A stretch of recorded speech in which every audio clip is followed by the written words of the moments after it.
What's happening, people? Welcome to Wrestling's podcast. This podcast is brought to you by the man them at MANSCAPED. They've just released their new Lawnmower 4.0, not 1.0, not 2.0, not 3.0, 4.0. Make sure you guys use our discount code, the man them, for 20% off and for free shipping. And bruh, say thank you to your balls because I'm not trying to cut my balls off, so you shouldn't cut your balls off. Big up the man them. They've got some amazing boxes as well. Big up Manscaped. Make sure you guys enjoy the episode and we'll see you guys soon. Yo, what's happening, people? You're listening to the WrestHINGS podcast, the Kenny Omega approved podcast. If you like what you're hearing, make sure you like, comment, subscribe. And yeah, you already know this podcast is by the man them, for the man them. Bow! Yo, what's going on? Episode 106 of the WrestHINGS podcast. Makes me 106.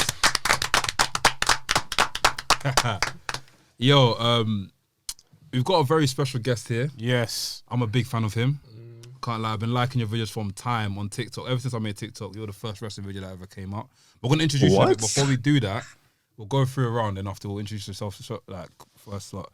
It's the Foolish Professional Nafi, formerly known as the VHS Pappy. To my left, I've got Laps, the main event, liver and champagne sipper. Back again for that wrestle talk, that smack talk, that Kenny Omega talk, that get WrestHINGS to how many subscribers? 1K subscribers talk. And then to my left as well. It's your boy Delboy, aka No So Del. You start wearing suit and ties. Yeah, good. Rhythm and Gash soon come. Don't worry, maybe. We'll see how I feel. What's going on? It's your boy Lucha V, aka VRSYJNES, aka the Masked Married Man, coming from South London, the best part of London, home of the roadside G's. You know what time it is? Let's do it. Ooh, who's that jumping out the sky? Yo, people, it's your boy NK, aka the man of the hour, too sweet to be sour, aka the Hood's Japanese correspondent, aka the CEO, the president, the commissioner, the TDM, Tokyo Dome merchants. We in the building. Yeah. Hey, back to you. See the special guest here, yeah? I'm gonna repeat what I said, innit? When I first made TikTok, yeah, that's a match name. When I first made TikTok, yeah, he was the first actual content creator I actually saw, and I was like, yeah, this guy's talking real shit. Because there's a lot of shit accounts out there on TikTok. Yes, agree. Yeah, you know this, bro. There's a lot of shit accounts, man. Bro, what's actually your real name if you're allowed to say a real name? Oh, Tyler's my name. Tyler. Make some noise for Tyler. I mean, come on, man. Yeah, I like your guys' intro. Your intro is so much better. We try, man. I'm gonna need my own intro, I feel like. Yeah, cool. Just give it to me, bro.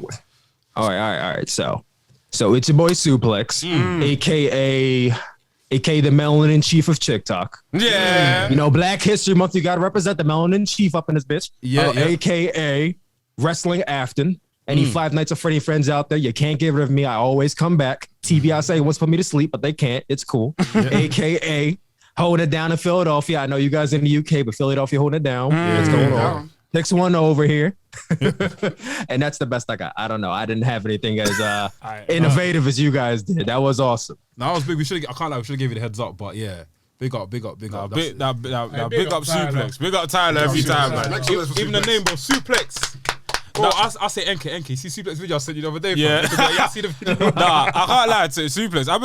I've been following you since your Tyler Coon Williams days back on YouTube. Since you were doing. Man was yeah. OG. Tyler Coon, Okay. He even does his AEW streams. Make sure you check it out. If you want to watch AEW live, he does his AEW streams, and you do some pay-per-view streams, right? We sure do. Sure do. So like, what even got you into like wrestling content creation in the beginning? Because you started quite young, right?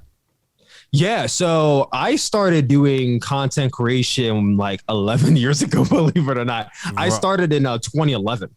I remember it was 2014 and I was really not 2014. It was 2011. What am I talking about? My math is all off now. It was 2011. And at the time I was really big into YouTube because YouTube was nowhere near as big as it is now. YouTube is like it's like a global, basically Monarch now. But it was on the uprise in 2011. It wasn't owned by Google. I think it was still its own thing. But at the time, you had these upcomers like Smosh, you had Dashy Games, PewDiePie, and I'm talking about early stage of those guys, Tobuscus, and even though he's canceled now, Shane Dawson. Like, I grew up watching these guys, and I was very entertained by that. And I feel like it was almost like the alternative to television, which YouTube is now, TikTok is now. I would come home or be on the ride home from school, and I would turn on these guys, and I felt like it was so easy to access, and I was very entertained. And I'm like, I'm bored. Let me try to make this video. Now, I did have an original YouTube channel, and I made like these vlogs and these gaming videos, and it was bad. It was really bad. And that's really what I did for like 5 years. I just did it for fun. I wasn't trying to make a career off of it. I just did it to upload stuff in my spare time. I would say around 2015. Yeah, 2015 is when I started to dabble around with the thought of doing wrestling content, because from that period of time, I've been watching wrestling since 2001, but I didn't really think about, I want to talk about it online. Like, I just watched it and enjoyed it for what it was. 2014, I became a smart, and I started joining Facebook groups, and everybody started talking about this Dave Meltzer and Sean Ross Sapp and all this kind of stuff. And then I started getting in tune with all that stuff. And then that's when I decided, well, I'm seeing all these other voices. I've watched Aaron Rift. I'm not sure if you guys are familiar with NoDQ.com.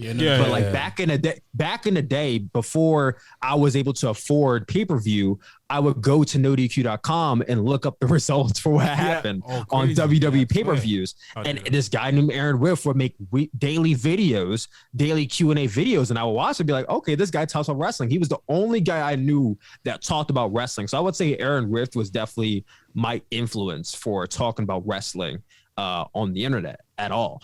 But then that year, I decided, you know what, we're gonna take my webcam and I'm gonna do a review for. I think my first review was for NXT.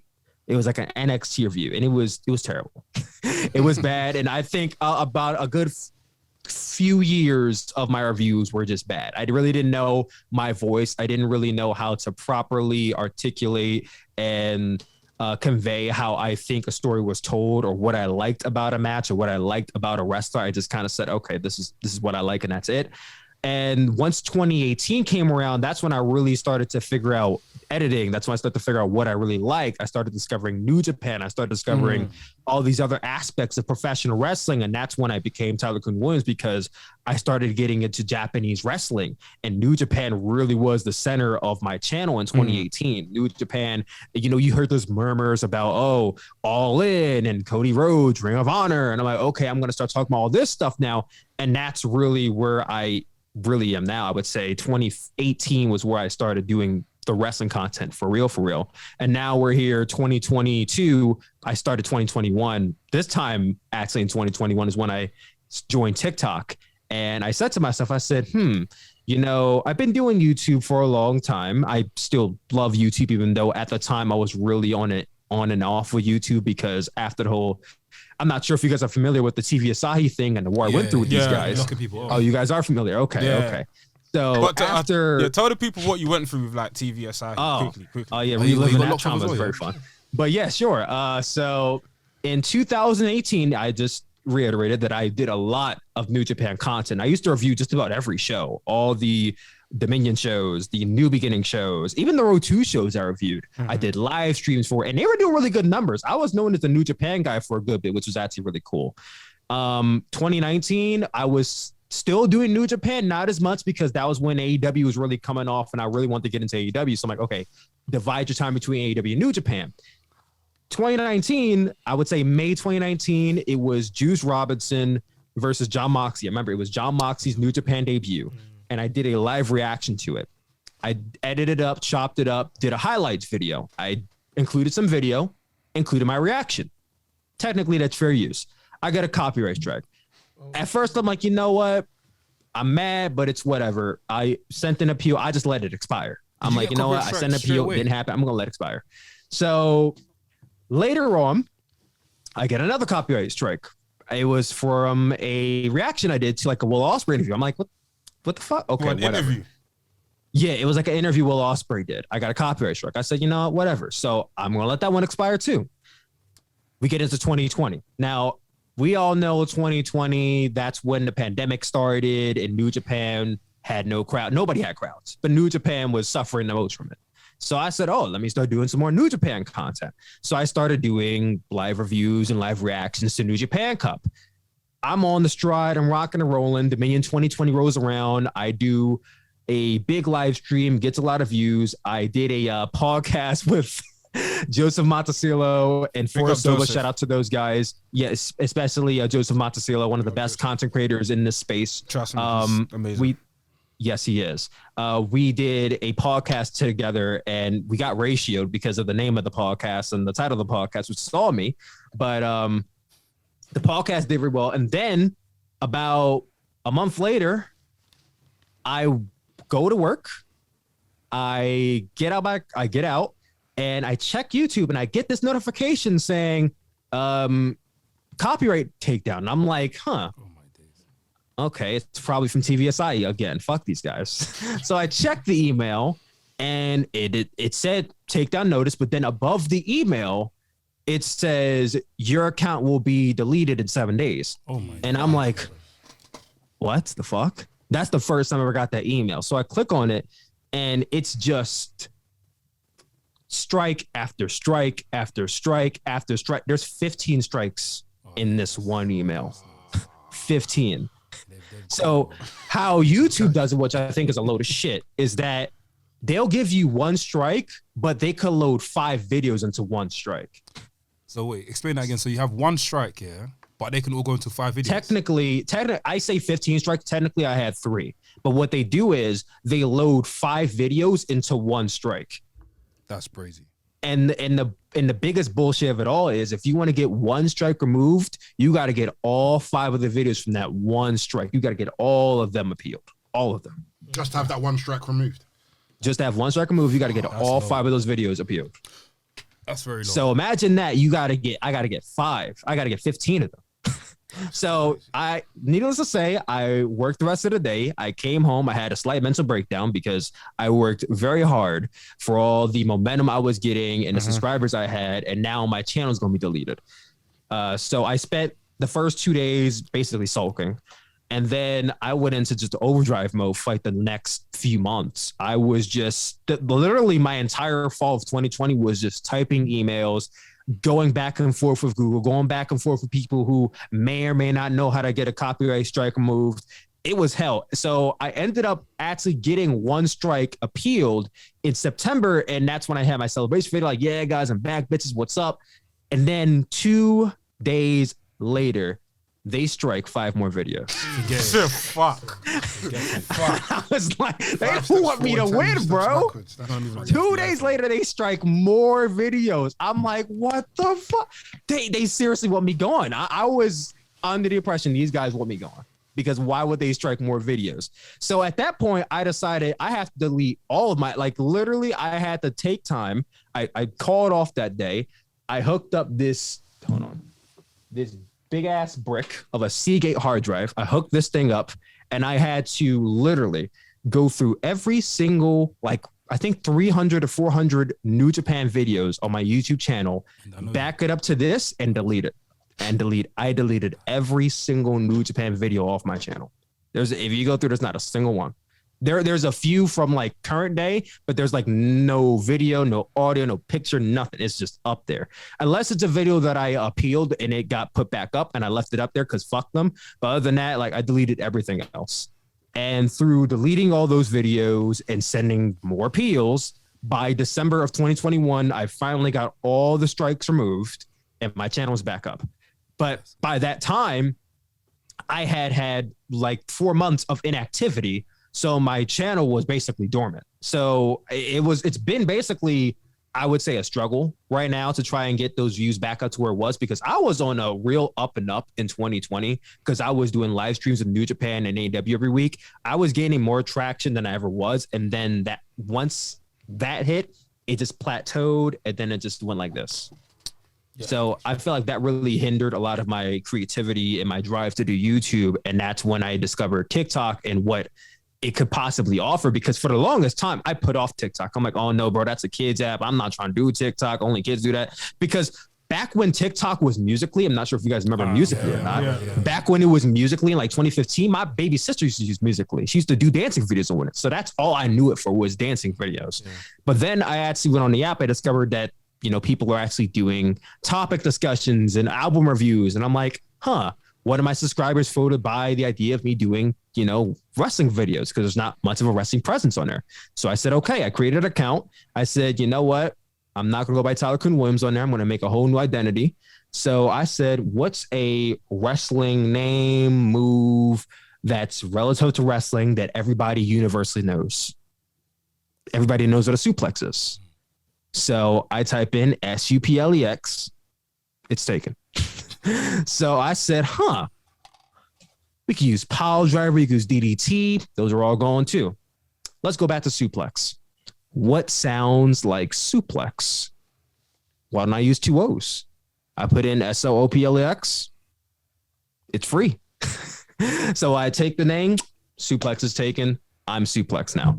And from February 2021 to now, I've been creating content and putting out, I believe, some of the best wrestling content on the entire application. I would say from February 2021 to, I want to say August 2021 was me really discovering and finding out my voice and my comedic timing on TikTok, because I'm not going to say all my TikToks are great, especially in the very beginning. I didn't really know what the fuck I was doing. I was just making shit to make shit, which that's what you should be doing on TikTok. You should be having fun. It shouldn't be all strictly business unless you're, up actual business. But September 2021 comes around, and that's when my account really started to take off, because I started making a lot more I would say breakdown content. I started doing more skits. And I think one of the things that really started to uplift my account is that I found this common ground between trends and wrestling content and how to intertwine those two together. Because I feel like with a lot of wrestling content creators on not even just TikTok, but on YouTube or Twitch, is that they are stuck in this bubble. And I don't blame them all too much, because WWE has really put them in this bubble. But they're stuck in this bubble where they feel like the only thing they could really talk about or do is just the in-ring competition and what's going on backstage, and this is what's going on in wrestling business, and this is what I hate, and this is why I hate WWE and I hate Vince McMahon. Like, it's so narrow, and it's everyone's talking about the same thing all the time, I feel like. So I'm like, well, TikTok is a very trendy app. So what if I go to the top trend, see what everybody else is talking about, what they're doing, and how can I tie this back to pro wrestling? How can I somehow make this thing that everybody else is talking about, that they may not want to go to the wrestling community for, let's be honest, but how can I relatively intertwine these two together?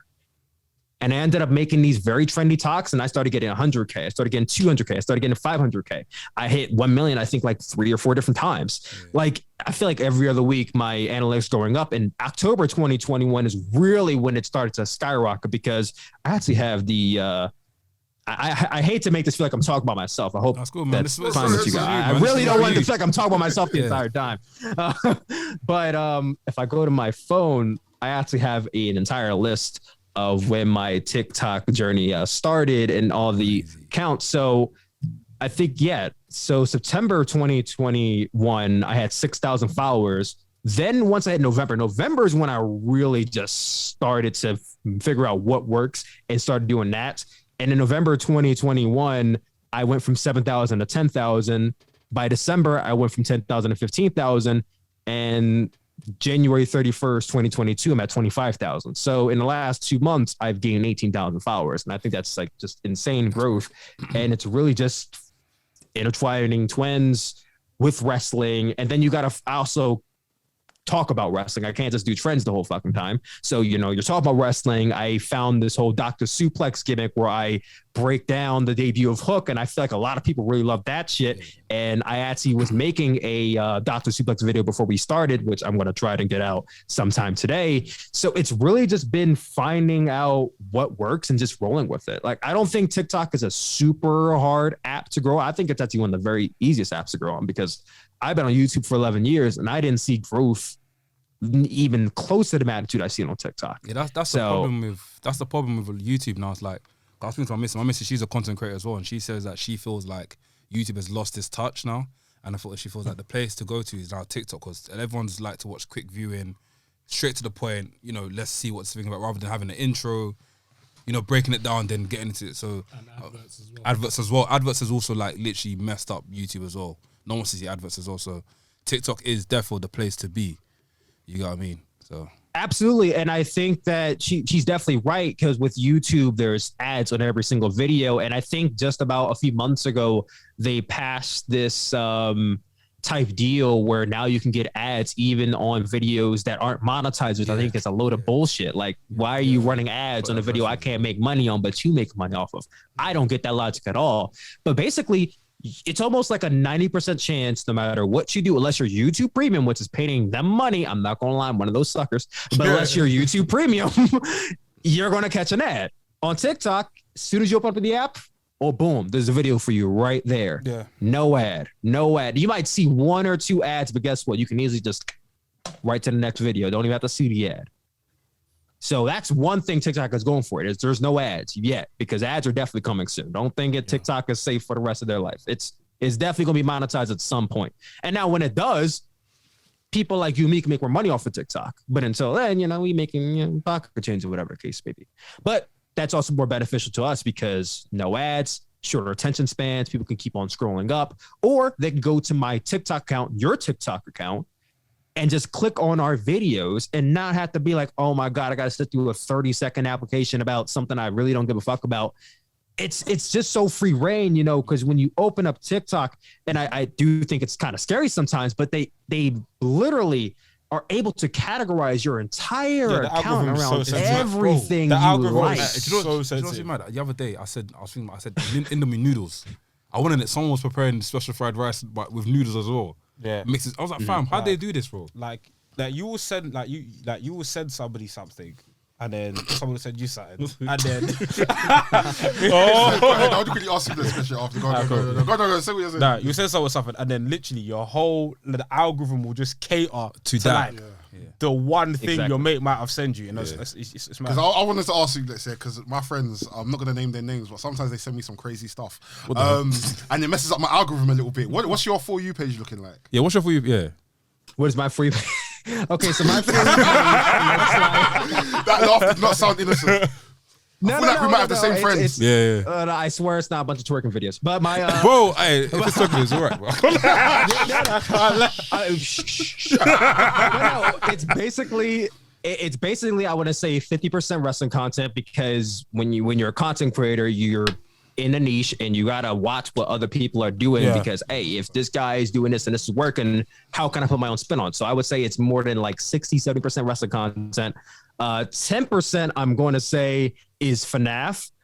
Back when I was a teenager, I was really big into Five Nights at Freddy's, and then the game Security Breach came out, and FNAF just blew up on TikTok, and I just fell down a rabbit hole, and I'm like, damn, I remember all the lore. I remember everything about this. So now it's 10% Five Nights at Freddy's shit. The other 10% is Tekken, because I'm a humongous fan of Tekken. Okay. And then 5% is just random videos I get. And then, you know, the hack to TikTok is that if you like something, you like the video, and then they know, hey, this person might like other things related to this topic. So I'm going to just keep sending it their way. Yeah. So you know what I mean? You see those comments like, oh, I'm going to like this video to stay on this side of TikTok. So it's like, so if I go to, let's say, a Nikita Lyons video, and I click the next thing you know, I got a video from Molly J. Oh, I got a video from Gigi Dolan. Oh, how did this all happen? You know what I mean? It's the what's it? Because I think I don't know who sent me a Beyblade TikTok, but ever since someone sent me a Beyblade TikTok, I get bare Beyblade videos in it, and it's proper sick. One guy, he made like an ice rink. Do you remember that episode of Beyblade when there was like an ice rink? Like, he made the actual ice arena, and it made out of ice. It was proper sick. Yeah, and he span it, and it was like proper hitting back and forth. There was like oh, I did see that one. That is so awesome. Yeah, you saw it, that guy. That is so awesome. I did see that. What you're talking about? It's like a little ice. It's almost like an ice castle he almost made. Like it's an ice arena, and he's spinning on it. And I think that's so awesome. And there's an audience for that too. I think the guy's like what 250 followers or something like that. He's big, man. He's big. Yeah, he has a lot of followers. Yeah. What you gonna say, Versi? Just going back to when you're talking about New Japan, I'm not sure if you know of a content creator called Wrestling and Ranting or the Rant. Oh, Review. dude, Wrestling and Ranting, Wrestling yeah. Ranting, that's my guy. Man, he's he's an OG, and He's an OG. You know, I gotta credit that guy a lot because when I was first getting into the New Japan space, he was one of the very first guys I collabed with. And mind you, when I started getting into New Japan, I didn't really know shit about New Japan. I knew who Okada was. I knew Ibushi. I knew Kenny Omega. I knew Tanahashi. That's it. Those are only 4 people I knew from New Japan. And when I first started watching, I saw my first New Japan match in 2015, but I didn't start watching until Chris Jericho came in and started working a match with Kenny Omega. So I said, who's talking about New Japan on YouTube?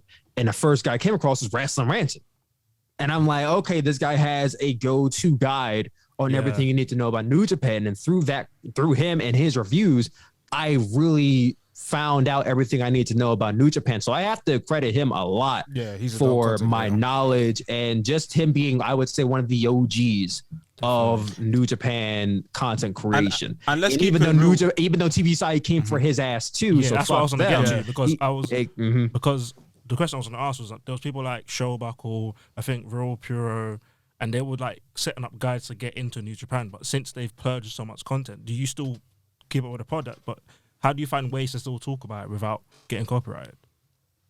So this is something that I've talked about quite some time, and I feel like a lot of people pretend like they didn't hear what I said because, they think, oh, I'm the ladder. I can bypass this rule and I will get through it. And then they get hit with a copyright strike and they're like, oh, I didn't see that coming. It's like, oh, well, really? Like the guy who went through this whole thing, then telling you all this information. Okay. So here's the thing. So the issue that happened with Showbuckle and Rooney Puro and Wrestling Ranting and all these other guys like myself is that we use New Japan Pro Wrestling content. See, the thing about Japan is that their copyright laws are nothing like the copyright laws over here in America, and I don't think anything like the copyright laws over in the UK.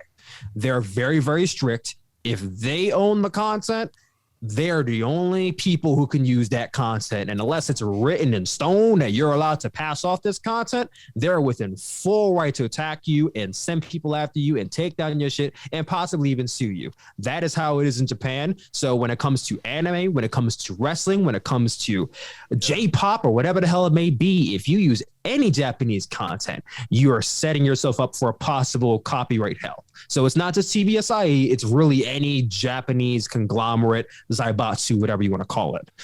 But with TV Asahi and everything else related to that, we used video, we used audio, we used pictures. Like you see Wrestle Talk and all these other content creators are using pictures and videos from AEW, which AEW even has done that before.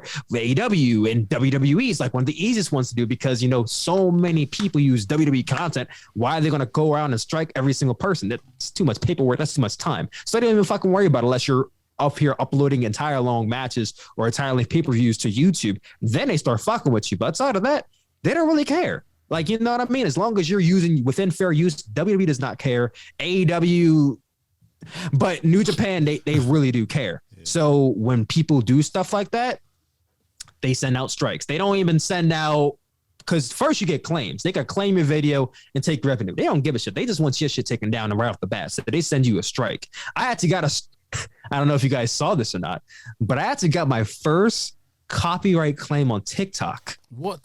They're on TikTok? A month ago. I didn't even know they existed because on TikTok, you could literally post any fucking thing and no one fucks with you. What was it for? But I got a copyright claim. You guys want to guess what it's from? Japan. Wrestle Kingdom 16. Oh. I got a copyright claim. Wait, was that when you was TVSI. doing the back and forth? So you're showing you in the crowd, then showing what's happening in the ring? Because I remember I saw that video on your TikTok. Do you remember it? Yes. So basically, I uploaded only one. That was my first and last New Japan video on TikTok. So I said, it's TikTok. Everyone uploaded content.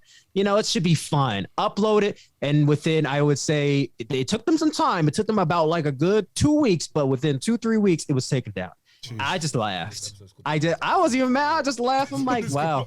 Y'all that fucking petty? Okay, now that's the last fucking time I'm talking about y'all TikTok, but let's best believe that. Did you put it off to me? Y'all not getting my fucking attention on that app. Speaking of New Japan, speaking of Wrestle Kingdom, I saw one of your old vlogs, and I believe you went to Wrestle Kingdom 14, right? Yes, I did. Did you go to both nights or one night? I went to both. Okay, how was the Wrestle Kingdom experience like? Because especially Wrestle Kingdom 14, because that was a crazy night. That's kind of like the last Wrestle Kingdom that felt like The a last Wrestle best one. Yeah, Was that Naito and Chris Jericho? that was Yes. That was Chris Jericho and Tanahashi. Chris Naito Jericho. and Chris Jericho was the year prior. That was 13. yeah. Wrestle Kingdom 14 was Okada Ibushi and then Okada Naito. Yes. Yeah. Like, talk about your Yes. experience. Like, how was it being in the Tokyo Dome and just experiencing that? So I've been to about 40 wrestling shows, which is insane to say out loud, but I've been to a lot of wrestling shows. And though I won't say that my favorite show I've ever been to was Wrestle Kingdom, I still think my favorite show is Joey Janela Spring Break. That was the greatest wrestling experience I've ever had, because when you go to a whole different country, it's new culture, different language, different setting. Everything about the experience as a whole was just a whole new world. So you walk up to the Tokyo Dome, and first, it's this grand stage. You know the history. You know they've had historical events, not just wrestling, but pop culture and concerts and baseball. Like everything about the stadium in general. You know the history, and it's like, wow, I'm actually here. And then you walk inside. It's a big stadium. There's a bunch of things surrounding it too, but you walk inside.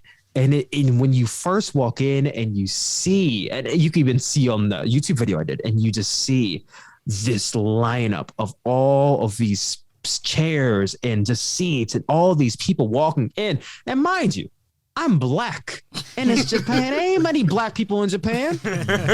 Ain't many representation in Japan. So I'm like, wow, it's like so many different people here. Like, this is insane.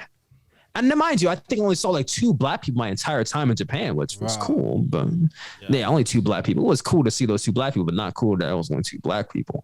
But besides the point, it's just breathtaking. When you first walk in and you get to your seat. Now, mind you, I sat in 2 different spots. So the first night, I sat on the floor. I sat about, I want to say 14 or 15 rows back from the ring. I do not recommend sitting on the floor for Wrestle Kingdom. If you ever decide to go, don't, unless you are 4, 5, 3, 4, 2, 1, like unless you're close to the ring, don't sit far back, because the chair, like the floor is level. It's not like a stadium where it's kind of like slanted and it starts going up this way, then it leads to the ring. It's a flat surface. So all the chairs are the same, which means that if you're sitting behind somebody who's taller than you, you're screwed. You're going to have to do this, or you're just going to be dead to look at the screen the entire, which is what I did. I either had to do this or I had to look at the screen, because I'm 5'8". I'm not the tallest guy in the world. The guy in front of me was like at least 6'1". So I was fucked. And everybody else in that row was kind of doing the same thing, because they realized, oh, wait, we're kind of in the back. But once you got to night 2, I was in the lower bowl, which is basically before you get to concession and right below the top level. That, I think, is like the golden point. If you're my height, if you're anywhere below 6 feet, that is the golden point, is sitting in that lower bowl, and you get to see just a great visual of everything, the ring, the stage. It was great. But the matches were all phenomenal. My favorite match from the entire show was Naito and Okada, which is, in my opinion, one of the greatest wrestling matches and one of the greatest storybook endings in professional wrestling. Yep. And I firmly believe, Forrest Silva said it first, I firmly believe New Japan could have just ended right then and there, and nobody would have questioned it. That was the end of a 6-year-long story between Okada and Naito. And once you continued on after that, New Japan just went downhill in quality. After New Beginning in Osaka, New Japan went downhill. I have to ask you the question. Obviously, how did you feel about 2 things? About Evil winning the title, and then also them getting rid of the IC title? So when Evil first won, okay, so here's the thing. Before Evil turned heel, I was a big fan of Evil. I wasn't the biggest fan of LIJ, but I would say my favorite member of LIJ was Shingo, then Hiromu. Hiromu, then Shingo, and then Evil. Evil was like the OG favorite, though, because before Shingo and Hiromu, I thought Evil was awesome. So when he was going through New Japan Cup 2020 and he was making it to the finals and he made it up to Sonata, I'm like, you know what? It's Sonata. He's probably going to beat him, but maybe he'll cheat and he'll win. What do you know? He cheats and he wins and he goes to the finals to face Okada. I said, oh shit, it's about to go off. They make it to the finals. Now, the Okada and Evil match was ass. We'll just say it was a bad match. But Evil ended up beating Okada, and it's like, holy shit. Evil is going to face Naito for the IWGP World Heavyweight and IC Championship. But then not only that, Naito comes out, he goes for the bump, and Evil puts up the 2 Sweet, and he joins the Bullet Club, and everybody's just losing their mind. I remember that entire day, bro. Twitter, Facebook, the whole community was in shambles because they didn't know what was going to happen. They're like, okay, so if Evil beats Naito, is Evil ready? Like, are we prepared for like Evil just kind of got hot shot in a sense into this role? Like, we don't know if he's ready. But then it's like, okay, if Naito beats Evil, then it's like you kind of just took away a potential top star. People were very divided. I remember that much. They were very divided on who they want to win. I was like, I'm Team Evil. Evil should win. To get into this match at Dominion, the match at Dominion was not much better than the match in New Japan Cup Finals, but Evil wins. And I was like, holy shit, Evil is the IC and heavyweight champion. Where do we go from here? Like, we were just in this rut, like, oh my God, this is something different, something new. And I say this all the time on New Japan. New Japan, for as great as the wrestling is the most redundant wrestling company I've ever seen. They will do the same match, the same feud, the same tag team matches, the same storylines over and over and over. It's the truth. It's the truth. It's the truth. You can talk about how great Ishii versus Shingo is, but they had 9 matches, bro. The 9 matches, the same. It's like, come on, man. Y'all can't do anything different. So when I saw Evil in the main event as a champ, I'm like, this is something different. I'm going to give it a chance. Now, Joseph rolled it off right off the bat, like, nah, this is the end of New Japan. It's over. I'm like, Joseph, come on now. Let's give it a chance. Let's give it a shot. So then we get into Evil's reign. And Evil pairs off with Dick Togo. Now, I believe, and I'm pretty sure all of you agree, this was the beginning of the end for Evil's character. Because Dick Togo... I didn't mind it. You did? I didn't mind it. You don't mind it? I didn't mind it at first. You didn't? Oh, okay. At first. Okay. So you do mind it now? No, now I'm against the whole Evil thing because initially, like, I'm one of them people where I like off the grain things in wrestling. So when Jinder Mahal first won the WWE title, I was with it because it's completely different. So when Evil turned heel and then won the title, I was like, you know what? I'm not the biggest Evil fan, but I'm for the violence. I love it. It's something different. And then as the reign went on, I said, yeah, I don't think I can watch New Japan anymore. This is killing me. My enemies are after me, man. This is fucking ridiculous. Yeah, I can't mess with this at all, right? But yeah, no. At first, I wasn't like dead. I hate this at all because I was almost used to Bullet Club interference, some matches with Tama Tonga and Tongaloa, and y'all remember the whole 2018 thing with the Bullet Club and the Elite. Like, I was kind of used to it. Yeah. But every defense, every match was interference after interference. Now, mind you, Evil won the championship in July of 2020. And then by August of 2020, he lost the belt. He lost the belt back to the guy he beat. He lost it back to Naito. And I was like, well, what was the point of all this? Like, if you were going to invest in Evil and get behind him, you might as well go full force to give him like a 6-month reign. But to have him lose it a month and a half later, I thought it was corny as hell. I was happy that Naito had the championship back, but I'm like, what was the point of him even? Yeah. What was the point? What was the point of all this?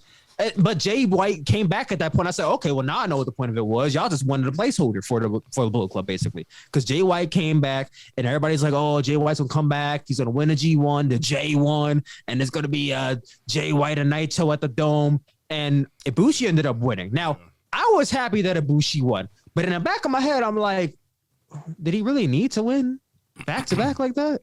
Because he won. He won the G1 last year, which once he won a G1 in 2019, I knew for a fact I was going to the Tokyo Dome because Ibushi is my favorite Japanese wrestler. He won last year. I went to the Dome. He lost. Depressing. It was sad. Whatever.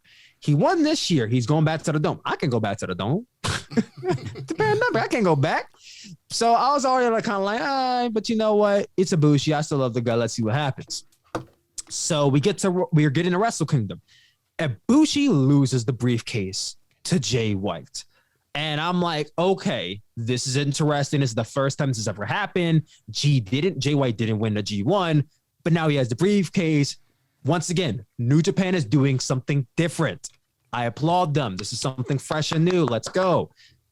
Then, like 2 weeks later, they decide, hey, you know what we're going to do? We're going to have Naito give Ibushi the championship match anyway. And I remember just being like, what was the point of doing all this? Again, what was the point of doing all this? Like, why did you have Ibushi lose if you were going to give him the shot anyway? Like, logic, please, logic. So then we get to Wrestle Kingdom, and Ibushi beats Naito to win both championships. Great moment. I loved it, but it was hollow because Ibushi lost the G1 briefcase. It almost felt like he shouldn't have been there. It felt like he earned it, but he didn't earn it because he lost the right. So it was good, but it wasn't good at the same time. The night after, we get Jay White versus Ibushi. Great match. Phenomenal. Ibushi keeps the titles. The Jay Whites, the night after, or I think it was the match, like right after the match, gets the interview.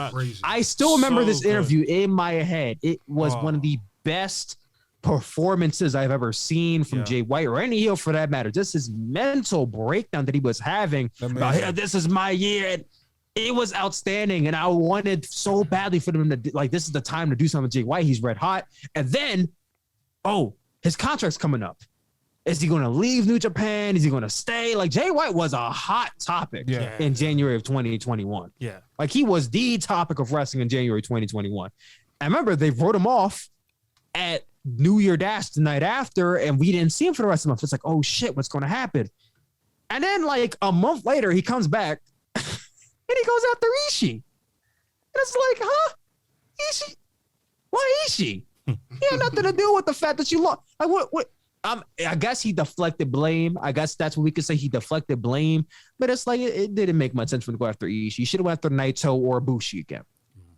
So it's like, okay, now you ruined that whole storyline, and then they didn't even follow up on the mental breakdown because he was just perfectly fine afterwards, which I didn't like at all. There was no follow up to it. It just happened, and it was just okay. There you go. But then as the year goes on, it just feels like there's nothing interesting happening with this company. It's the same feuds. It's the same story. Yeah, you get some great matches here and there because it's New Japan. You have a great match here and there. Okada I don't think is at his best. He's slowed down. He's not having these great matches. Then it's like, oh, he's injured. Oh, but okay, he's injured. He could take time off. It's not like he's the world champion or anything. Then you have Will Ospreay. He's coming through. He wins the IW. Well, let me get back to what you were saying. You asked me earlier, how did I feel about the IC and heavyweight? I, like most people, did not like it at all. I think they should have kept the IC and heavyweight separate. Yes, Ibushi won it. You could have separated the titles right there. They had the opportunity to at New Beginning when they did Ibushi versus Naito for the IC championship, and Ibushi attained anyway. That was their last opportunity to do it, but they decided to integrate both titles. I don't like it because the IC championship, I feel like, is basically what the TNT championship is now at AEW. It's this fine line between the secondary world title and like mid card, where it's like it's not a definitive either, but you can put it in the main event and nobody will question it. You could put a top guy holding this title, nobody will question it. You could put a uprising star, nobody's gonna question it because it's just that prestigious. It is the IC championship. Nakamura held his legacy with that championship. And for them to kind of just strip it away and like, okay, we're gonna put this new title together and see what happens. It was an ugly looking championship to begin with. It's like, yes, it was something fresh and new, but it at the cost that you're taking away something that fans love. Because it's not like the fans didn't like the IC championship at all. Yeah, fans loved the IC championship. So once they took that away, fan reception waned. And I think that's where a lot of people became disinterested in New Japan is when they started unifying the championship. Yeah. I myself became much more disinterested after that point. Yeah. And because Ibushi was the one to do it, I was absurdly pissed about it because Ibushi's my favorite. I'm like, oh my God. Okay. So now I have a reason to not fuck with Ibushi because he's the person behind this whole idea. Yeah. But then Ibushi integrates a championship and then like a month later he loses to Ospreay. And I'm like, okay, you know what? Ospreay's a new guy, something new, something fresh. Like, okay, let's go UK. They got a championship. Okay. So Ospreay gets it and then he gets hurt. It's like they can't win. Yeah, they can't win. Exactly. So Ospreay's hurt, and then it's like, okay, we need a new champion. They put it on Shingo, and I'm happy Shingo's a champion or whatever. But by this time, I don't really think anybody cared. Yeah. No. I don't think anybody cared by that point. And I felt like as the year rolled on, I saw less and less people talk about it. And you want to know why I saw less and less people talking about it? Is because New Japan, TV Asahi was doing more and more and more strikes to Twitter, to YouTube, to Twitch. Like they were just hitting everybody at this point. So less people wanted to talk about it. Mm-hmm. Oh, I'm sorry. What were you saying? No, I said they'll basically undermining themselves because the product is in favorable light towards fans, and then you're suppressing fans from even talking about the product. So it's exactly, there's no growth there. But let me switch gears. Are you watching WWE currently? And if so, like, what are your thoughts on that? Let's say the most recent Royal Rumble or the events that have been going on so far. So I do not actively watch WWE. Mm-hmm. I check in with WWE because I'm a wrestling content creator and they're number one. So I kind of have to by almost by force in a sense. I don't watch Raw, don't watch SmackDown, don't watch NXT. I don't watch any. The only pay-per-view I watched day one for the purpose of live streaming only. And then I watched Royal Rumble because that's my favorite pay-per-view. And that's it. Like, I'm going to WrestleMania weekend this year and I'm not going to WrestleMania. I went to WrestleMania weekend twice already and didn't go to WrestleMania either one of those times. Like, my investment in WWE is 0 to none. I watch the company for my brand, and that is it. That is really all I can say about WWE. What shows are you looking to go to during the WrestleMania weekend? Joey Janela Spring Break 6 is a must. As I said earlier, when I was talking about my favorite show, Joey Janela Spring Break 3 Night 1 had an energy to it that has been unmatchable to any wrestling show I've ever been to. Like, when you walk in, it's packed with people. It's packed with people. It's almost like this ECW type energy to it. People are having fun. They're drinking. There's this mix of high flying action, spotty action, weird shit, blood, death matches, some good. Like, it was such a mix of everything into this one show. And once I went into that show, I was sold on GCW. So yeah, Joey Janela Spring Break. Gotta go to Further Culture. Gotta support the brothers and sisters out there. Yes, yeah. Big up AJ Gray for the culture. I'm looking to go to World on Lucha because even though I think spotty wrestling could be kind of hit or miss at times, if you go into a match expecting and knowing this is going to be a lot of high flying, it's going to be a lot of aerialistic wrestling, and you go with open mind, it is so easy to enjoy Lucha Libre wrestling or just spotty wrestling in general. So World on Lucha I'm looking to go to, and a WrestleCon Super Show, or no, Ring of Honor Super Card, because it's their first show back. And I kind of want to show my support to them after they had their company kind of go under. So Ring of Honor Supercard, For the Culture, Joey Janela Spring Break, and what was it? Word on Lucha. Those are the 4 shows I'm looking forward to going to.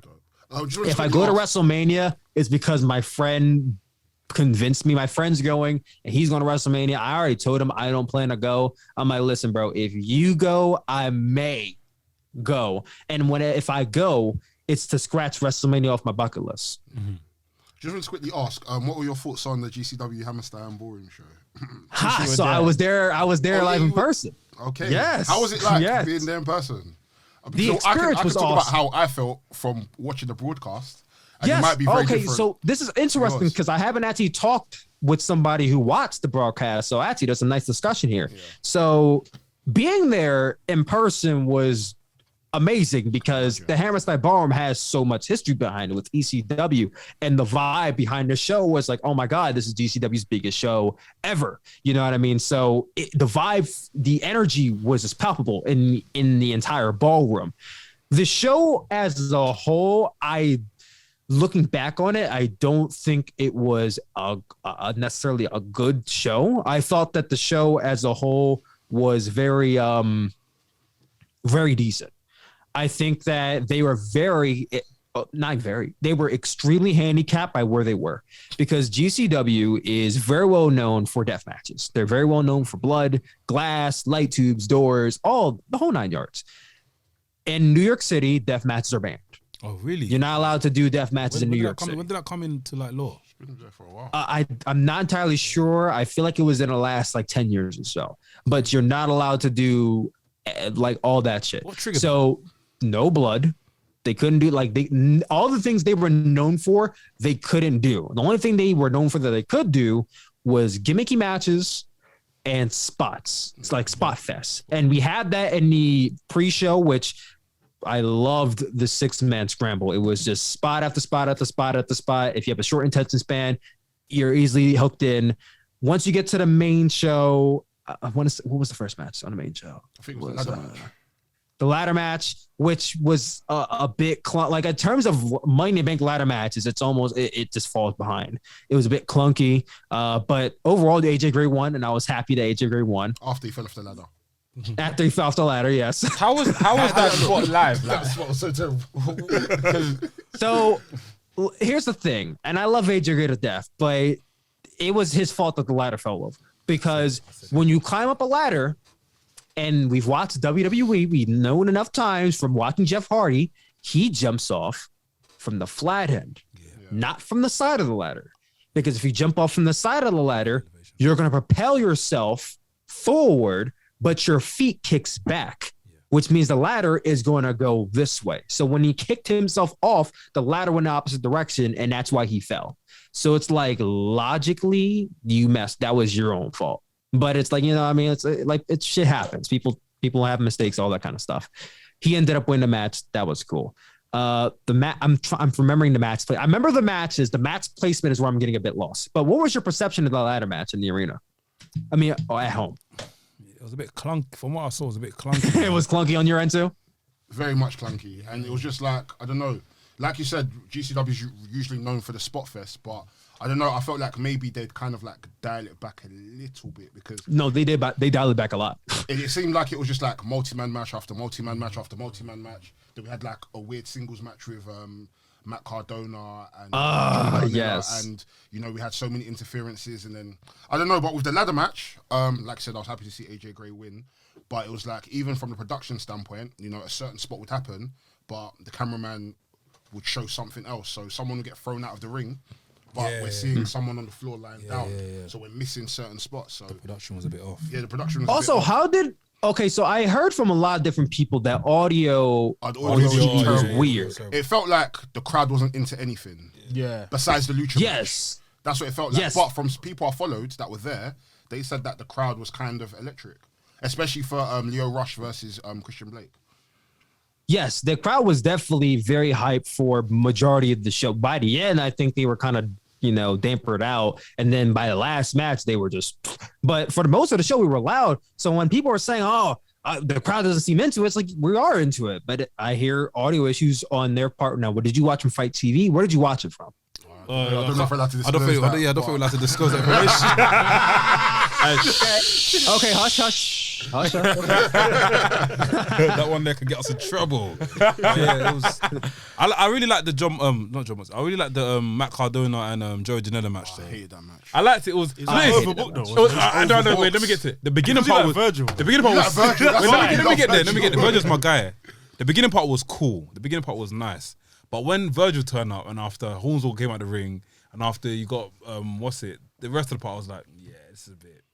I like the spot with Chelsea Green, like saying, go up to the rope, and she just low blows him. That was sick.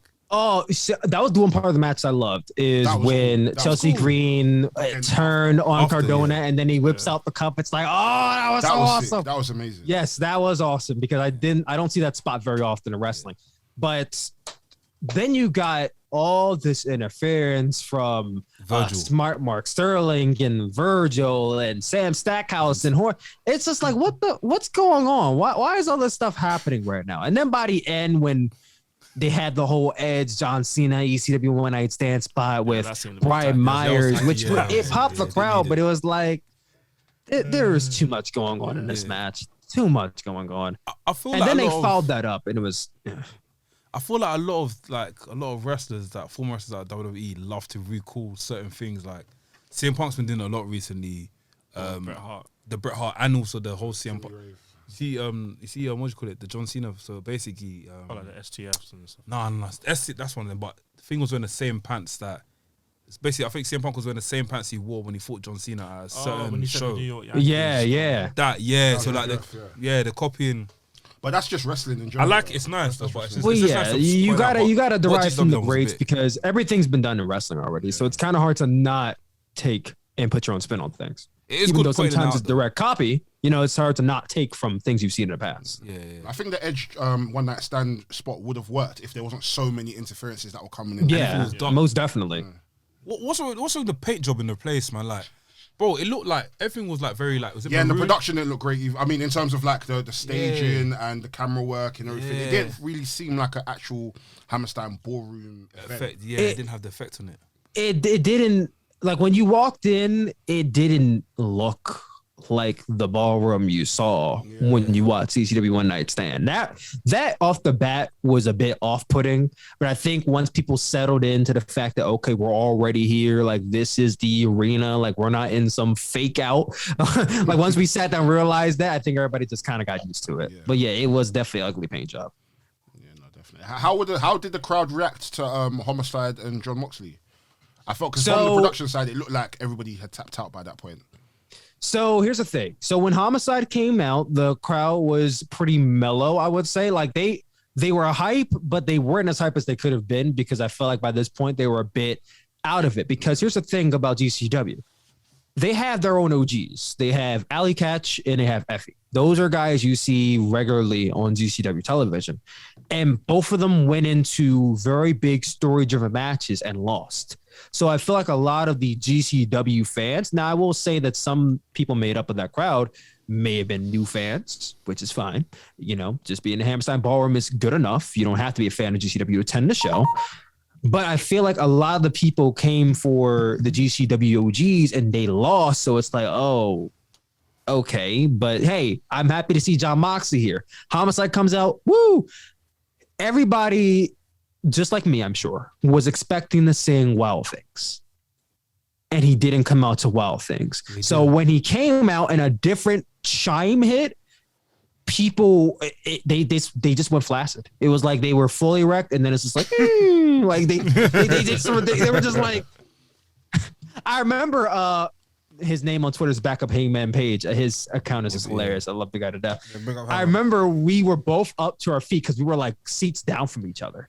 We were both up to our feet, ready to sing. And then when John Moxley's Steve hits, I look over at him and he's so befuddled. He looked legitimately angry at the fact that Wild Things didn't hit. And I think that's how everybody felt.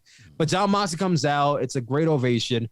The match they had, I thought, was a good baseline wrestling match compared to the rest of the show, but it felt like it ended very short. It was like, huh?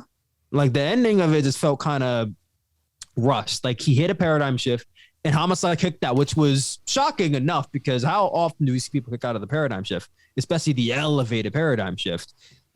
And then he hits it again and it's over. It's like, oh, interesting. Okay. But people in that point in time, I feel like a lot of people forgot there was one more match left, because I sure the hell forgot there was one more match left. You got to the main event. The Briscoes versus Nick Cage and Matt Tremont, whatever his name is. A lot of people did not expect that to be the main event of the show. So when that match ended, they were like, oh, wait, the Briscoes are still up? Okay. So the Briscoes, they came out first. So everybody in the crowd was chanting FTR because that's who they thought it was going to be. They thought FTR was coming out. And when Matt Tremont came out, it like some of the crowd popped, but then a lot of the crowd were still sitting down when he came out because they were like, this is not what we want. This is not what we wanted. Now, mind you, they got up to their feet when Nick Gage came out, but you could tell, if you were in the arena, you could tell the crowd was very disappointed when FTR did not come out. And then the match started. The doors were broken out. They started doing some stuff, and then 4 minutes in, the match is over. And 4 minutes distinctly, 4 minutes in, it was like about almost 5 minutes. It was a 5-minute match. It was ridiculously short for a main event to end that way.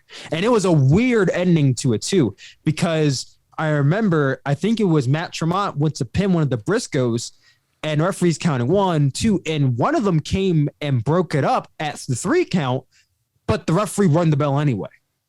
And it was like, do they run out of time? They definitely they basically ran out of time. And if you were there, I don't know how it came across on TV, but if you were there, I would say about 85% of the people were still sitting when the bell rung because they were confused.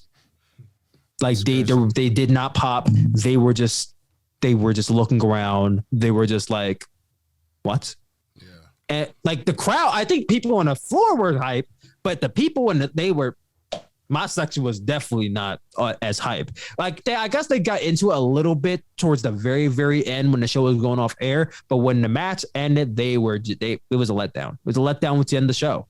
And I feel like that kind of soured a lot of the show for some people, because it's like the show from the beginning had an energy and it didn't really get matched because of the limitations they had. Yeah. And then you end out with a whimper and not a battle cry. And it's like, I think for some fans, they were let down. And for newer fans, that might be the first and last time they watched GCW. So I felt like for a Hammerstein, for like a humongous, as big a show it was a letdown. I can't call it a good show, honestly.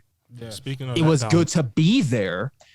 But if I look back on it and if I could have said I would go back and buy a ticket and relive the moment, I would not, honestly. I do not blame you. Speaking of letdowns, was you let down when Jeff Jarrett beat Effie? I was not let down because I wasn't entirely invested in the feud.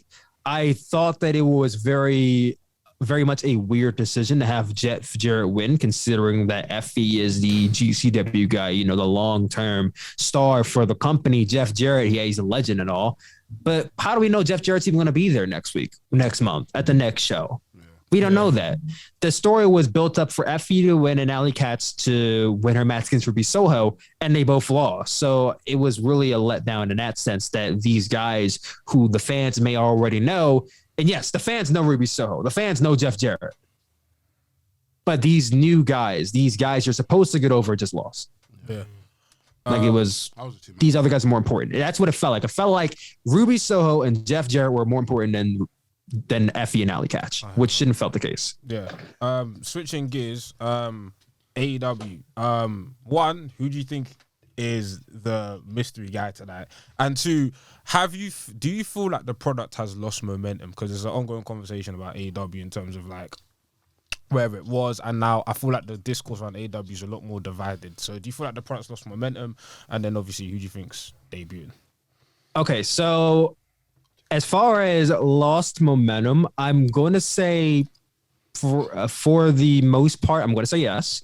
If we're talking about where they were from like the beginning, that I feel like that's a bit unfair, because in the beginning they were at the utmost height and peak and everybody was talking about AEW. It was the hot new thing, and it still is relatively the hot new thing. It's only been around for 3 years. But from where they were in 2020, which they had a very harsh start. Like they had 3 months of TV, and then they went straight to no crowd. It almost like they got the legs cut off from the get-go, and they had to find their way to recover from that spot. And I thought they recovered pretty fine by 2021. But here's the thing. So we all know the long-term story with AEW has been Kenny Omega and Hangman Page. Mm-hmm. It's been a story that's been brewing since the very beginning. Like either the first or second episode of Dynamite, it was a tag team match. It was Pac and Jon Moxley versus Hangman Page and Kenny Omega. Since the second episode of Dynamite, Kenny Omega and Hangman Page were intertwined with each other. So they had that long-term history. They became tag team champions. Then they lost the tag team championships. Then there was this turmoil. Then the breakup finally happened. And then Hangman Page was depressed. And then he joined the Dark Order. Well, he didn't join the Dark Order. He kind of joined the Dark Order. And then he found his confidence again, but he still lost. And he had to refine himself, and then he did, and then we finally got to the match at Full Gear, which was Kenny Omega versus Hangman Page, and Hangman Page finally won the AEW World Championship. And I relate this much to Tetsuya Naito versus Okada from Wrestle Kingdom 15. The biggest story around the company ended, and it's like, wow, now what? Now where do we go? It felt like chapter 1 of AEW ended at Full Gear, and we're entering this new chapter going into 2022, and it's really been contingent on, I feel like, Hangman Page and how he has been as a world champion. And while I wouldn't say he's been a bad world champion, I wouldn't go that far.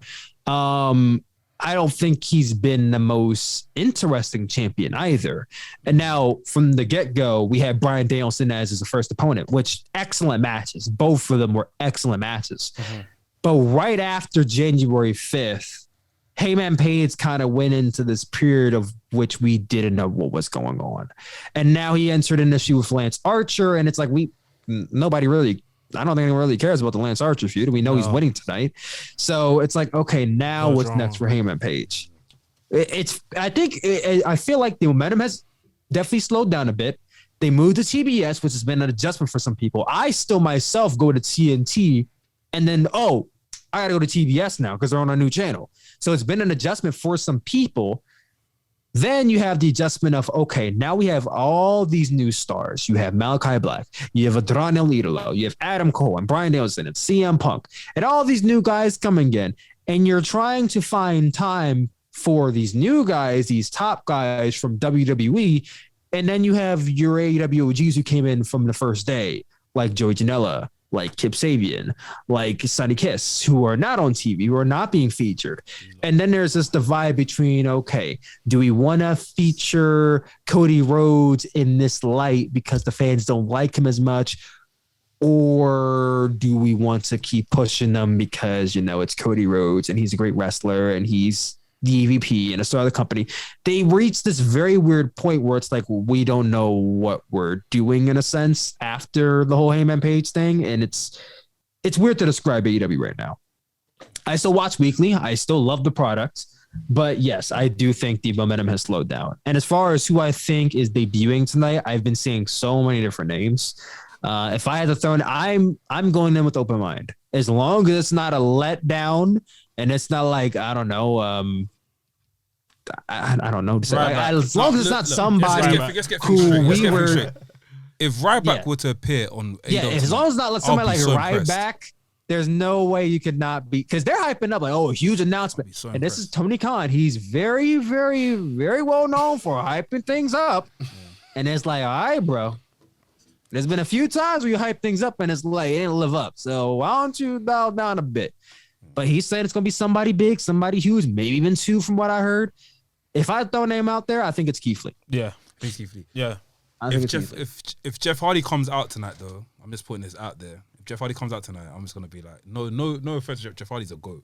I'm just going to be like, but if Keith Lee comes out tonight, I'll pop. I don't think he's still on the...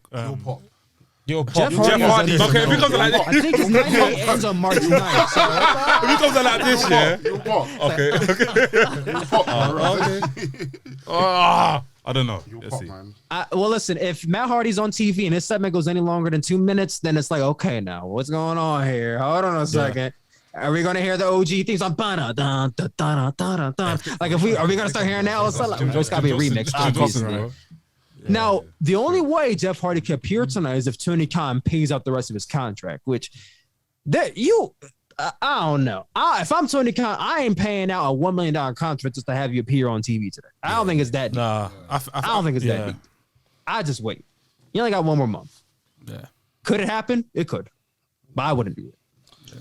Well, this is Ask Wrestlings, where we get you guys to ask us Wrestling some questions. The first question is from our guy, Mr. Frimpong. Touching on the subjects we're just speaking about, it says, if Keith Lee is not the mystery signee, who would you like it to be? Karrion Kross. I'm not gonna lie, I wouldn't see Tony Khan going out of his way to tweet about Karrion Kross. That can't be there. Never. I don't want to see Karrion Kross. I don't mind Karrion Kross. Like, same way I don't mind Ryback, but if Tony Khan was to go out of his way and say, the biggest wrestler in the world has come to AEW, and then I see Karrion Kross do this. I'm not going to lie to you. I don't think I would watch AEW. Jay White's my guy. Jay White. I'd like to see Jay White. Jay White, I'll pop. My stocks are high in him, bro. I'd like to see Jay White, but he's there struggling. Yeah, he's on Impact. Just struggling. I would like to see Jay White, but I feel like Jay White has been just fuck AEW for the longest time. Like, almost any time you mention AEW to him, he almost either completely ignores you or he has some shot to take at them. Like, it's never any teases with them. He's always very against them. And I feel like part of that is shoot, and he doesn't really have much interest. So it's like, I can't even say Jay White, honestly. So if it's not Keith Lee, it's either going to be, I either want it to be Athena or I want it to be Will Ospreay. Yeah. Will Ospreay? Nah, he's myth because he's still in a program in the UK. Yeah. He's in a program with Gabriel Kidd. He's busy with Michael Oku. Yeah, you're right. He's in a program with Gabriel Kidd now, which is meant to be like the next big match they're looking to do. When's their next? I don't know what the next pay-per-view is, but that next pay-per-view, that's going to be the headline. Yeah. Hey, but what? Samoa Joe? No, He's battered, man. no, swear? I'm Yeah, no. Samoa Joe's battered. I don't. I love Joe's in my top 10. No. But if he does come out, I'll pop though. I mean, I pop, but I mean, I'm not gonna be like super excited because it's like, okay. No, I can't lie. If Tony Khan went out of his way to tweet as Samoa Joe is the person walking out, I'm not gonna lie to you. I'm not watching AEW for a week because he's not worth the tweets. I'll be very real. He's with not you. what this. I'll be. Do you know if he He's, does? he's a draw. Don't Yeah, get me he's a wrong. draw, He's a draw, but at He's the not same worth time, the tweet. He's not the Samoa Joe that first came into WWE. No. Yeah, this is a Joe that has had 4 injuries under his belt already. So it's like already when I hear Joe's gonna wrestle, I get worried. I'm like, That match with Karrion Kross. That match with Karrion Kross. Sleepy, innit? Yeesh. But the Fiend, if I announce the Fiend, and he just comes out, Bray Wyatt comes out like I this. think Wyndham is busy filming a movie, if I'm correct. Now I don't know if he's still filming a movie. I don't know what the case is. It could be him. Yes. I'm not even betting on it to be him. So that way, if it is him, I'm just super excited and super hyped. But you know, The Fiend, like the Fiend don't make sense. Bray Wyatt don't make sense. No, Bray Wyatt does. The Fiend doesn't. Bray Wyatt don't make sense. I think Bray Wyatt don't make sense in AEW right now. I can't see where he's Let's going quickly go into the next question. Mr. Frimpong also asks, what was better, Booker T's WCW run or Booker T's WWE run? WCW. That's where he. WCW. the wide eye, WCW. the wide eye stare. Definitely was WCW. What do you mean run as champion or? His whole run. Bro, his WCW run was sick. What G.I. Bro and them, man, yeah. Bro, his WCW. So what, if he's WCW run, if he's WWF His one. WWE run was way better than You Not reckon? way better, but his This run, is WWE this run is was that. better. I'm gonna go with WCW. I think WCW. So WCW. tell me of note, besides because let's be real, if it wasn't for Vince matches, Russo, yeah. if it wasn't for Vince Russo, I wouldn't- promise you, he wouldn't- wouldn't have been WCW It's true, champion. it's true. But he's had matches like I think a match I saw with Bret Hart, which was quite sick. There was the Benoit series, though. The Benoit, yeah. That one. Dean Malenko had 6 matches. Does that mean he had a great run? Is the run better? I don't know. For me personally, I enjoyed seeing Booker T. Obviously, Booker T was sick in WWF when he came to WWF. He was sick, but I feel like they kind of numbed him down. Bears. If you watch Booker T in WWF and watch Booker T in WCW, complete different wrestlers, bro. I don't have an investment in either, to be I fair. thought it was sick. But I I thought think But I think the WWE one was more entertaining. it's more entertaining, but yeah. But if you want to see yeah. his wrestling ability to a T, I think you go to WCW. It's just a shame that at the later ages, the later part of WCW, they tried to boost him up, but everyone was fully like off it then. But I mean, he should have won the WCW time title by ago, like 1995, 94. yeah. But then Goldberg, 94. He was See, like when I hear Booker T WWE, I think of when he first came into WWE, and then he got inserted to that feud with Triple H, and then WrestleMania 22. Yeah. Some Black History Month for you. Yeah, I see. Now I gotta go with WWE only because I didn't grow up on WCW. I didn't really watch it growing up, and my knowledge of WCW only goes but so far. So I, by default, have to go with WWE. Understood. Groovy Jimmy, he asked, who is the best actor in wrestling, as in who can put on the best and most convincing performances in the ring based on facial expressions and mannerisms? Kenny Omega and Tom Nakano. End of story. Randy Orton. Randy Orton. Hulk Hogan. He Hulk Hogan. believed the Undertaker dropped him on his head for many years. He's the greatest actor. Oh, okay, I heard that. I mean, that's being delusional now, but I guess if you tell yourself a story enough times, you know. Kenny's good. Yeah, I'll go with Kenny. Kenny, Dusty, Ric Flair. Macho Man Randy Savage. Macho- Like when I think of, here's the thing: when I think of Kurt professional wrestling in the art form, and when you think of acting, there's so much that goes into it: the body language, the facial expressions, the selling, the timing of kickouts. Like it's not really the move being done; it's how you react to everything in your surroundings during the match.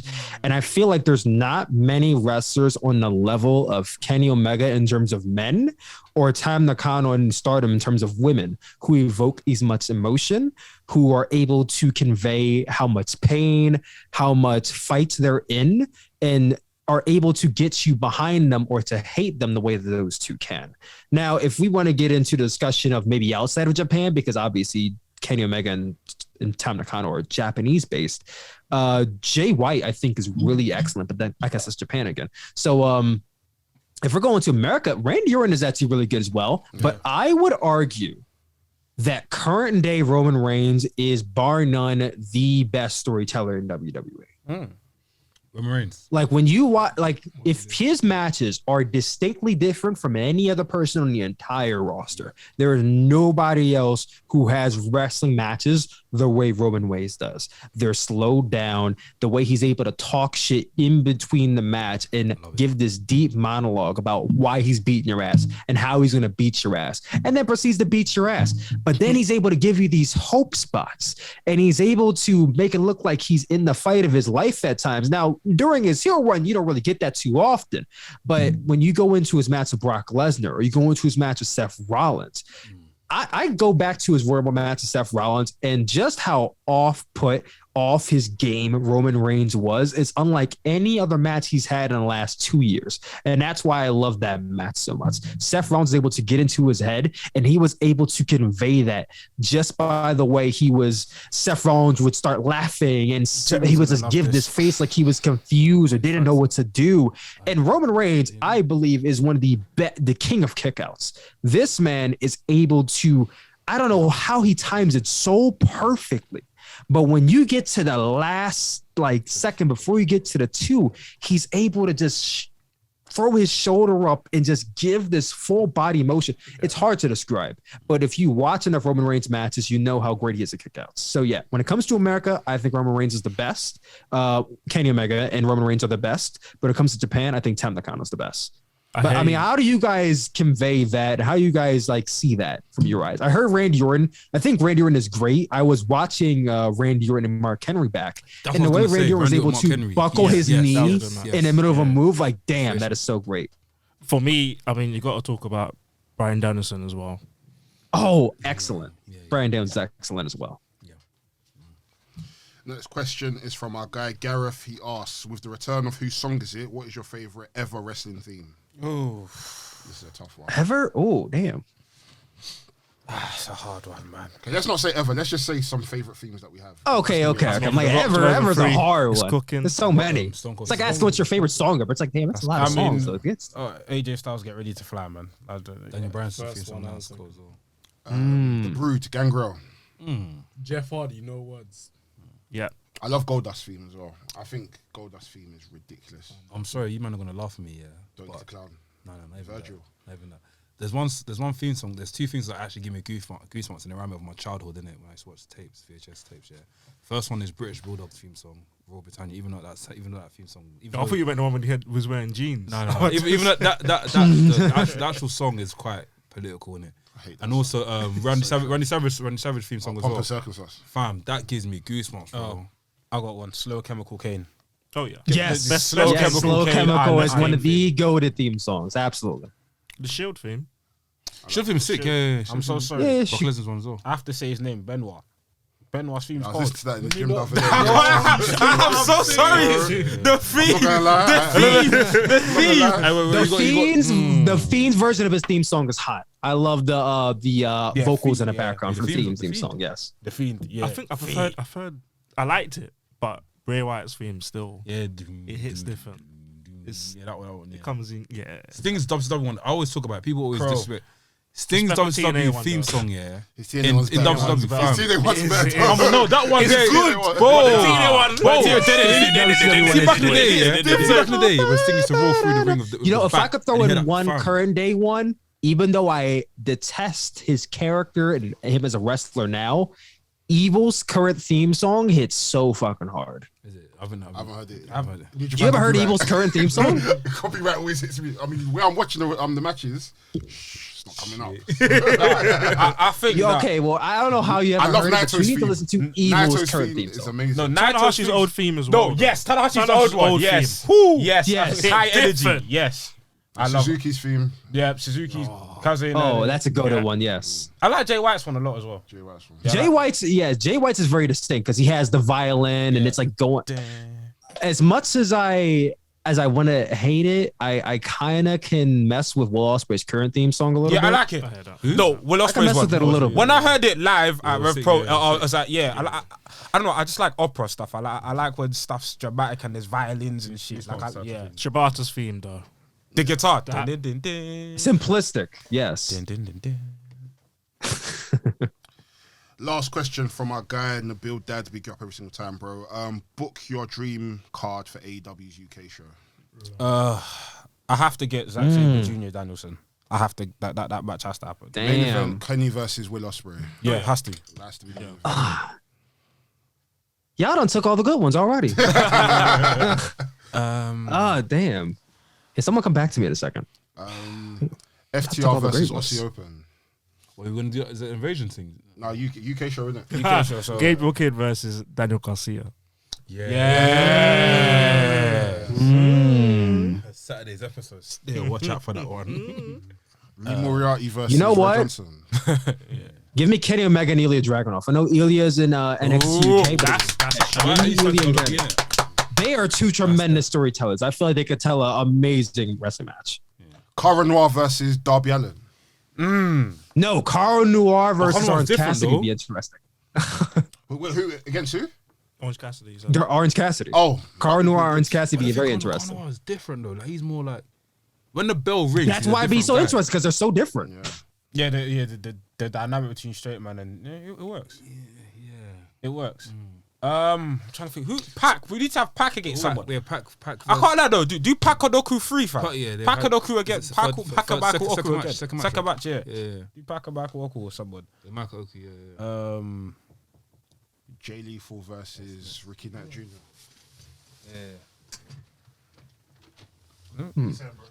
Yeah. Jay Leaf will be sick. Yeah, I can't lie. Just Give me CM Punk and Ospreay based off the Twitter feud. Any more questions? No, that's all the questions. Jeez. Alright, cool. That's all the questions for this week. But yo, bro, Sooplex, man, it's an honor to speak to you, man. Tyler, It was an yeah? honor to speak to you guys, man. It was awesome. I watch your podcast. I love your content. So I think you guys have some of the best production value in all of the wrestling space right now. I appreciate it. I would seriously consider posting some of your clips to TikTok and see where it goes. Yeah, I would please, highly yeah. consider. By all means, like, just do it, bro. Just do it, man. Just do it, bro. Hey, if I have your permission, I'll post like a few from this interview on there. yeah, definitely. Yeah, Even in TikTok, we've got a wrestling account on TikTok, but none of our shit is flying, fam. It's just like I think we put on there, and it's just like We put a few videos on, but we just gave up. But Yeah. I mean, It's a method to the. It's a method to the. Like I said, it took me a few months. It took me several months to figure it out. But once you figure it out, like you're rocking and rolling. I think we just have to actively just do it. You know? Yeah. I mean, I post 2 to 3 times a day. So it's like when you post enough times and you're posting enough good shit, it takes off. Yeah. I need to change my For You page because I haven't been on TikTok in a while, but my For You page. I want to change 100%. I mean, it's calm. It's like 60% wrestling, 30% battle rap, 10% tech, 5% Amazon, and 5% Amazon? like Amazon. Amazon, yeah, Amazon. The Amazon what to buy, and then there's 5% Yeah. I was gonna say, yeah. Nikita Lyon and the fucking ODJ. I was gonna say, do you know I didn't know that you was holding a pen the whole time until today? Oh, you mean this? Yes. That's for the pen. You mean my other microphone? Fam. I didn't know it was a pen. I didn't know it was a, like I was speaking to NK today because that's a pen, fam. Yeah, it's a Sharpie. Sharpie, yeah. So exactly. I people always comment on like, wait a minute, why is he holding a Sharpie? And it's like, it's a gimmick. It's a gimmick. I like it. You know, I know what? In like 1 year or 2 years from now, when everybody knows me and they see a Sharpie and they relate it to me, marketing. Yeah. Hey, Sharpie, if you ever see this video, I know y'all don't have a TikTok presence. I can be that TikTok presence. Yeah, endorsement. But yeah, Exactly. where can people find you, bro? Obviously, we said the TikTok so many times, but where else can people find you? Yes, so Sooplex is my name across all social media brands. Now you can follow me on TikTok, of course, SOOPLEX. You can follow me on YouTube, SOOPLEX. On Twitch, SOOPLEXX. 2 X's on Twitch and 2 X's on Twitter as well. Yeah, sick, man. Bro, hopefully we can get you on again, and hopefully if we ever do come to America, let's link up, man. Let's kite up, man. Oh, absolutely. Listen, maybe WrestleMania weekend next year in LA. Yeah. Hopefully we're there, man. Let's see. Hopefully, man. Let's see. Yeah, hopefully COVID is like we keep on saying hopefully every year, I feel like. Yeah, but hopefully by then COVID subsided. Hopefully, man. But yeah, I've been enough. FYP, Or anytime I come to the UK. I haven't been to the UK yet. You ain't been to the UK yet. Pull up, man. Pull up, up, bro. Pull up. I've been everywhere but the UK, so hopefully soon. I don't know what the COVID looks like over there in terms of It's letting calm. It's Americans settled in. down now, man. Bro, we outside. Yeah, we outside. We outside. Yeah. Wait, but are they letting Americans in? Because Oh, yeah. most Yeah. countries don't like Americans coming in. Jonathan Gresham was in the country literally last week. Well, no. It still is Not here. based off of work. Are they allowing tourism? Oh no, Tourism's allowed. they've been allowing tourists since maybe September. Since they locked down the thing, yeah. Oh, okay. I have to look into that then. Yeah. You need to go to either Rev Pro show or Progress show. Your life will change. Rev- Brit Rest. I went to Progress came to Philadelphia in 2018, and that's how I really got into UK wrestling in 2018. Yeah, you need to put up to a Got exposed to Ilya Dragunov, Pete Dunne, the whole 9 yards. Brit Wrestling is where it's I at, went man. on a binge of Progress Wrestling for about a good 8 months in 2018. So Wait. I know a little bit about you. I don't know everything about UK wrestling, but I know a good bit from that 2018 period. Wait, one question. You seen Oku Osprey yet? I need to watch it. I plan on watching it today before. Watch I know that. I'm very backed up. I'm Watch very that. backed up. Need to watch. I that. started to watch it, and then I got sidetracked. So I'm gonna watch it probably right Don't after we're happen finished again. talking here. Yeah. Yeah, Do you I treat know. yourself? I know. I need to. I need to watch Maya Watani and Julia because I heard that was really great as well. I So need to check that Let's out. watch that as well. Judy Hart? No. Stardom. Stardom. Oh, cool. But yeah, man. I've been a Nafi I've been Laps. Del Boy. Lucha V. NK. and my guy. Sooplex. And this is Wrestling's podcast, the coolest wrestling podcast in the world. By the mandem, for the mandem. Bow! Oh, you might not know. Woo! Make sure you subscribe to the Pussy. channel. Jade Cargill, I Yeah, love bro, you. that's what you said it backwards, bro. But yeah, we'll catch you in the next one. Love. See you next Peace week. out. You just got to the end of the podcast, and if you enjoyed what you've listened to, enjoyed what you watched, enjoyed the vibes, make sure you like, comment, subscribe, and we'll see you on the next episode. Bow.